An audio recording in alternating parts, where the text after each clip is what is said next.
Greetings and welcome back to the channel, Adventures with Dice. I'm Rob and I'm your host for these videos. And today we're going to be talking about why the OSR is the OSR that the OSR may not consider to be OSR. As you can tell, I've been having fun with creative titles for these videos. But if you think about it, it makes sense. So the OSR. This video is kind of a continuation of my last video, expanding on the depths of the game and where I'm going with the playlist and the videos that are going to be made for this. So when somebody says WotC in the gaming community, we know what that means. It's Wizards of the Coast, and that is the corporate the corporate entity that produces Dungeons and Dragons and Magic the Gathering. And we know what that is. It's one thing.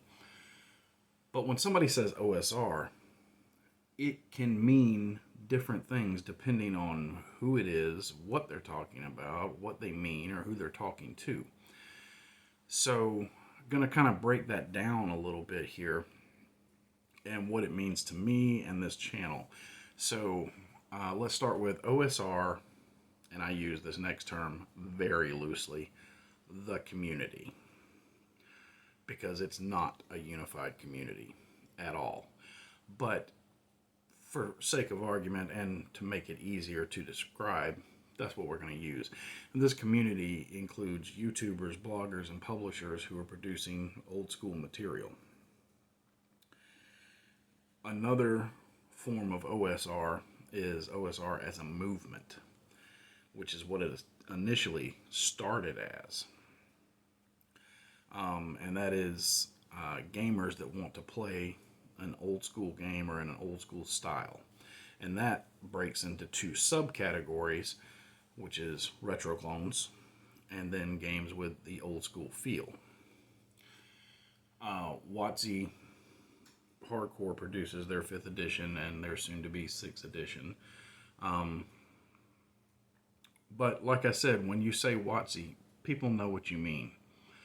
When you say OSR, it's not always as clear.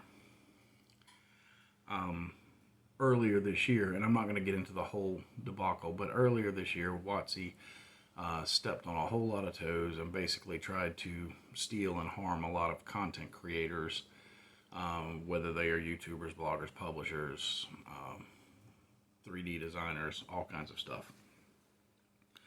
And the community came together and fought back, and WotC lost. If you don't know what I'm talking about because you've been living in another dimension, just Google or YouTube WotC and OGL and you will find a fair amount of information. You'll probably be overwhelmed with the amount of information to explain what I mean. But WotC did not garner any goodwill with their actions. You know, play stupid games, win stupid prizes.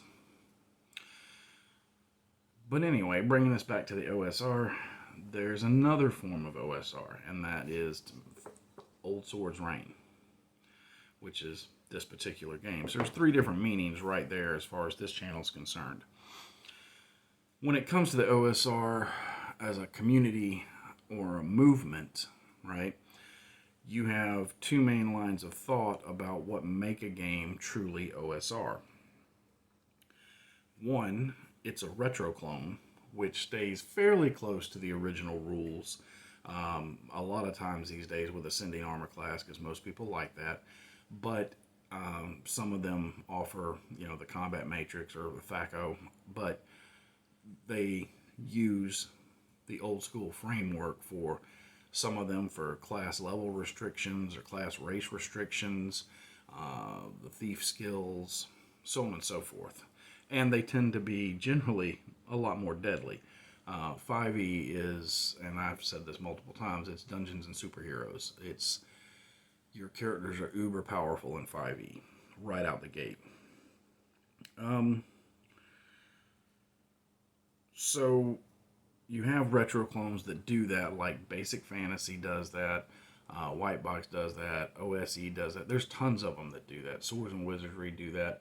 They are designed to be a modernized version of the old rules. So you're playing a modern game, but it's based off of the original rule sets for D&D. Then you have the other thought process, which is regardless of the rule set, the theme and or tone, feel, and design of the game is old school. And these would be games like Forbidden Lands, Knave, OSR. There's a whole bunch of them. And I have understood and supported both lines of thought. Like I said, I grew up playing old school D&D, so it didn't really bother me. I've enjoyed both types of OSR games. I've done lots of videos on Basic Fantasy and White Box, and a few other retro clones I've reviewed over the years.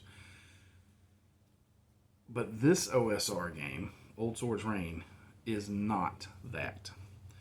So understand when you go into it that I'm not promoting another retro clone here.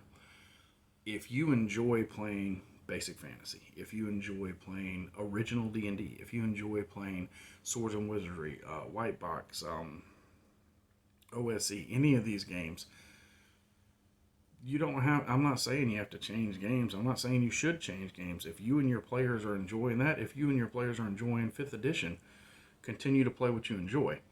Because you can always use this, just like I do ICRPG now, as a toolbox. You can take stuff out of here that you like, and for the price point on it, I think it's worth at least reading to see if there's stuff in here that you do like. And I'll be doing more and more videos expanding on that and showing the differences and the rules that are unique to this game. So, there's that. Now, this game is not a retro clone. It is built off of the 5e SRD, and it is just dripping with old school theme and feel. There are a few rules that have been tweaked or scaled back to make it a tad deadlier than 5e. You definitely don't have as many get out of death free cards as you do in 5e. But it is built on that framework, the mechanical framework of 5e. However, with the aesthetics and the feel and the way the game is designed, it's designed to feel like old school D&D. Now, keep in mind when I say that it's built off of the 5e SRD, it is not 100% compatible with 5e. Otherwise, you wouldn't need to get the book. You would just play 5e. And there are people who do that. They house rule their own game to make it more deadly or whatever.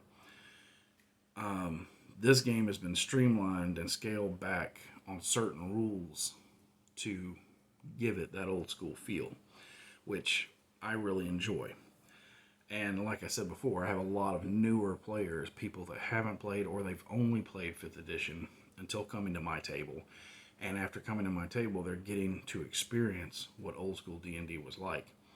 And we can sit and argue all day long about, you know, what parts of old school D&D you liked or didn't like or whatever. But I like the deadliness of it, but I also like the simplicity of it.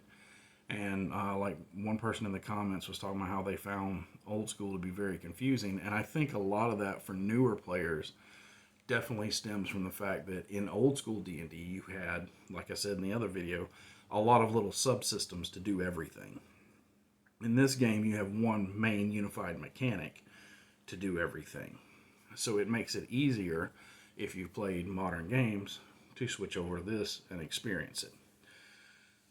Then again, if you're enjoying 5e, you could also take this and take stuff from it and apply it to your 5e game. So, you know, we've talked about that before. There is an entire chapter in the back of the book on how to convert 5e to OSR or old school games to OSR It's fast, it's easy, and it can mostly be done on the fly. Damian Fagan, the author of this game, has a new video up on his channel, Fumble Table, which I will put a link in the description below. And his new video is literally based on doing just that, going and taking an old school game and how to run it with OSR and basically convert it on the fly. And it's super easy. It's really neat. I suggest you go check it out. See what you think. Now, like a lot of games, OSR doesn't have a built-in setting. There are some games that do, like you get Warhammer Fantasy Battle or Warhammer Fantasy Role-Play, that has a system with a built-in setting. Star Wars is generally a system with a built-in setting. And Forbidden Lands is a system with a built-in setting. This doesn't have that. A lot of games don't. Core D&D doesn't. It's just, hey, here's a generic fantasy rule set. You apply your setting to it. So it's left up to you to create the fantasy setting that you want to play with. And a lot of games will come with supplement books that are, setting guides or whatever. And I hope to see something like that in the future for this. But you can also take any setting out there, any fantasy setting you want, and simply apply this to it and use this rule set if you want to. There are people who adapt their own setting or publish settings to this. So it's really easy to do. I did it several months ago. I started playing 4 Against Darkness, which, if you don't know what 4 Against Darkness is, it's a generally solo tabletop RPG. And it's a dungeon crawler. And I know there are people who argue that, oh, you're not playing with other people, so it's not an RPG. And no, there's not a lot of role-playing, honestly. But there is a lot of story to unfold. You also have a lot of single-player video games that are listed as RPGs when they're not really RPGs. They're more action. Yeah, you build a character up, but they're not actually RPGs. Now, some are, but a lot of your single-player ones are not. When I started playing 4 Against Darkness, I was having a lot of fun with it, and I still like the game. I think it's neat. I still get the books whenever I get a chance. They're cheap. They have really cool information in them. It's a fun game to play, and they've expanded on it over time to add in things like building towns and adventuring guilds and so on and so forth. So I got into that, and I started creating a world outside of the dungeons and then populating that world with towns and people. And when I started doing OSR, I moved that over and made some tweaks and did some changes. And like, this is posted on the inside of my GM notebook. This is my world that I started creating, and I've just translated that world over, and now I use it for 4 Against Darkness and OSR, so it exists in both places. But yeah, you can use whatever you want, to be honest. Starting with my next video next week in this series, or playlist, it's going to start breaking down key sections of the book. Now, these videos that are coming up starting next week are going to be available to my patrons for early access a few days before they go public. So, if you want early access, link is in the description. Join my Patreon, and you can get them a couple of days early, along with any other stuff that I post up there. I don't have but one tier. It's just $1 a month. Gets you everything.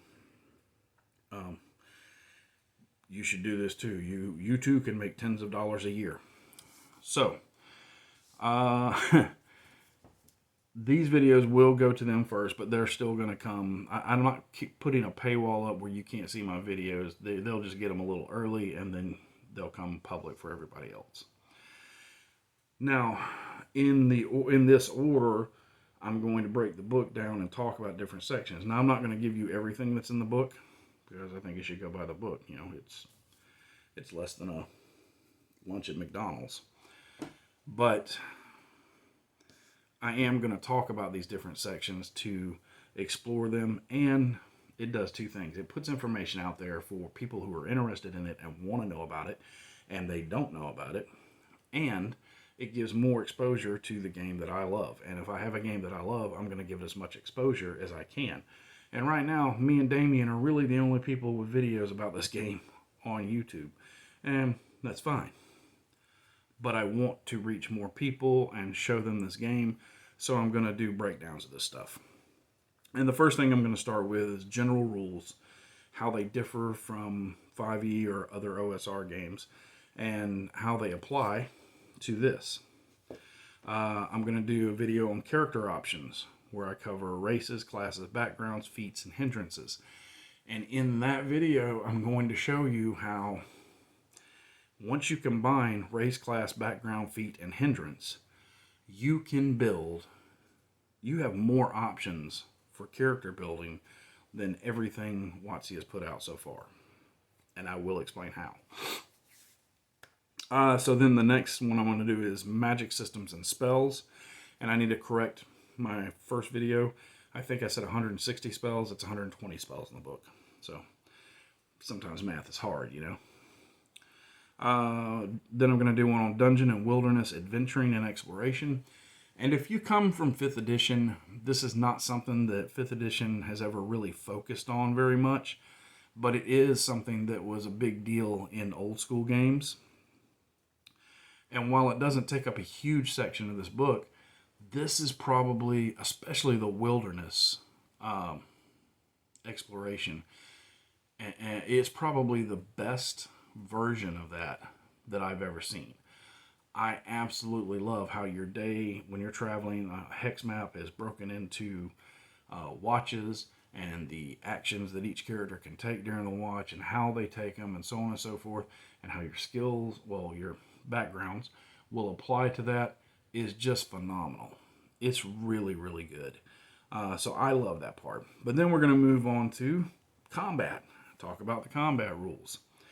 We're going to do a video after that about the monsters in this game. And then treasure and cursed items. Now from there, I'm going to be moving into a variety of subjects that are not necessarily covered in this book, like adventure design, supplemental material for GMing, converting monsters and races from other games. Now that stuff is going to be my take on how to take it and apply it to this. It's not going to be verbatim out of this book. If there are other aspects of the OSR game that you would like for me to cover or discuss, just put it in the comments, and if it's something that I can do, I'll work it into a video and we'll go from there. So in closing, I would like to say that I don't know if you could tell or not, but I really love this game. And it is my go-to D&D game now. Like I said before, you can take ideas from this, apply it to other OSR games, apply it to 5th edition games. You can take stuff from those games, apply it to this game. You can play this game straight out of the book just like it is and don't apply anything from anywhere. So there's a lot of variety packed into this book. If you haven't picked it up yet, the PDF is on DriveThruRPG. I think it's like $10 if you like digital books. I don't. I hate digital books. I like to preview books with PDFs, but when I'm running a game at the table, I want Dead Tree on my table. So, but if you like PDFs, the PDF is like $10. The hardback version, all the rest physical versions are on Amazon. You get the hardback for $15, the softcover, which is what this is, for $7, or just the player's book, which has all the player information, for $4. So literally for half the price of one D&D player's handbook, you could outfit your entire table with books to play the game. Hey, here's a player's book for 5 players. Here's a rule book for me. I've already got dice. Got enough left over for a cup of coffee. That's all I've got on that for this week. It's not a super long video, but I wanted to touch on that and kind of lay out the roadmap for where I'm going with the videos for this game. if this is not your cup of tea, don't worry. This is not the only videos I'm going to do. This is my primary fantasy videos. I'm still a reviewer for companies like Free League, and they send me product. I know that they're sending me Dragonbane to review, so I'm going to be taking a look at that. Personally, I think it has some neat stuff in it, but I don't know that I would run it. I would probably just, cannibalize the box and then steal stuff out of it to use in this. Maybe some of those duck people. But I am going to do other videos. I've got some Hero Quest stuff coming up. But it's just going to be a mixture of the stuff that I really like. I'm not getting paid to do this, so that's kind of what I do, is I just do what I like on the channel. So, that's really all I got for this week. Next week, the video, I'm not sure which day it's going to come out, but there'll be a video that goes up to Patreon next week, and then it'll go public a few days after that. And then we'll just try to keep them rolling from that point on, provided, nothing goes wrong. So, I hope that everybody out there is doing well. I hope you enjoyed the video, and I look forward to talking with you more about this. We've had a lot of great discussion already, and I know me and Damien were talking for a little bit this week, and I can't go into detail because I didn't think to ask him if it was okay to talk about what we talked about, but I do know that there are other products for OSR in the works. So that's cool. More stuff is coming. Actually, for an update on that, you probably want to check out their Discord, which I think is linked in his video. That's it for right now. Until next time, my friends, good gaming and good luck.